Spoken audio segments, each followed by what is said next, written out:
ನೋಡಿ, ಸದಾನಂದ ಗೌಡರು ತುಂಬ ಹಿರಿಯರಿದ್ದಾರೆ. ಪಕ್ಷದಲ್ಲಿ ಅವರು ರಾಜ್ಯಾಧ್ಯಕ್ಷರಿಂದ ಹಿಡಿದು ರಾಜ್ಯದ ಮುಖ್ಯಮಂತ್ರಿಗಳಿಂದ ಹಿಡಿದು ಮತ್ತು ಪಕ್ಷಕ್ಕೆ ತುಂಬ ನಿಷ್ಠಾವಂತ ವ್ಯಕ್ತಿ ಅವರು, ತುಂಬ ಹಿರಿಯರು. ಈಗಾಗಲೇ ಅವರು ಮಾಧ್ಯಮಗಳಿಗೆ ಹೇಳಿದ್ದಾರೆ, ಅದು ನನಗೆ ಸಂಬಂಧಪಟ್ಟ ಆಡಿಯೋ ಅಲ್ಲೇ ಇಲ್ಲ ಅಂತ ಹೇಳಿ. ನಾನು ಈಗಾಗಲೇ ಹೇಳಿದ್ದೀನಿ.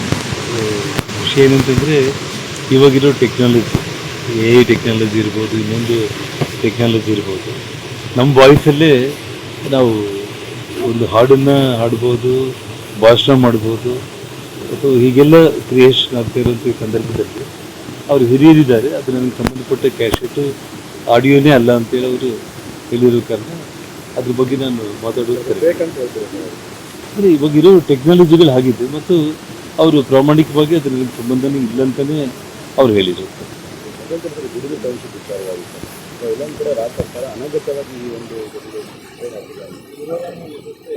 ನೋಡಿ, ಇವಾಗ ಈ ವಿಷಯದಲ್ಲಿ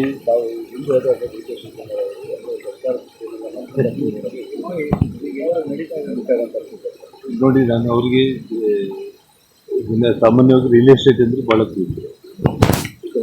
ಹೌದು. ಸೊ ಹಾಗಾಗಿ ಆ ವಿಷಯದಲ್ಲಿ ಈಗಾಗಲೇ ಹೈಕೋರ್ಟ್ ಭೇಟಿಯಾಗಿದ್ದಾರೆ. ಹೈಕೋರ್ಟಲ್ಲಿ ಕೂಡ ನಿನ್ನೆ ಕೆಲವೊಂದು ಡಿಸ್ಕಷನ್ಸ್ ಕೂಡ ಆಗಿದೆ. ಸೊ ಮುಂದೆ ಅದ್ರ ಬಗ್ಗೆ ಕೋರ್ಟ್ ಏನು ತೀರ್ಮಾನ ಮಾಡಿತ್ತು ಅನ್ನೋದ್ರ ಬಗ್ಗೆ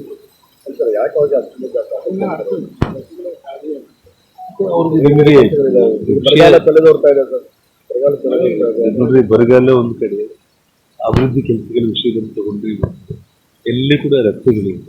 ಅಟ್ಲೀಸ್ಟ್ ಅಂದರೆ ಈ ಒಂದು ಕೆಲಸಕ್ಕೆ ನಾನು ಅವ್ರನ್ನ ಅಪ್ರಿಷಿಯೇಟ್ ಮಾಡಬೇಕು. ನಾನು ಹೋದ ತಕ್ಷಣ ಅವ್ರು ನೀರಾವರಿ ಸಚಿವರಾಗಿದ್ದಾಗ 153 ಕೋಟಿ ಈ ಯೋಜನೆಯನ್ನು ಮುಖ್ಯಮಂತ್ರಿಗಳ ಹತ್ರ, ಸಿದ್ದರಾಮಯ್ಯ ಅವ್ರ ಹತ್ರ ಕರ್ಕೊಂಡು ಸ್ಯಾಂಕ್ಷನ್ ಮಾಡಿಸಿ ಎಲ್ಲರೂ ಕರೆದು ಹಣ ಬಿಡುಗಡೆ ಮಾಡಿ ಕೆಲಸ ಚಾಲು ಮಾಡಿದ್ದೀವಿ ಒಂದು ಕಡೆ.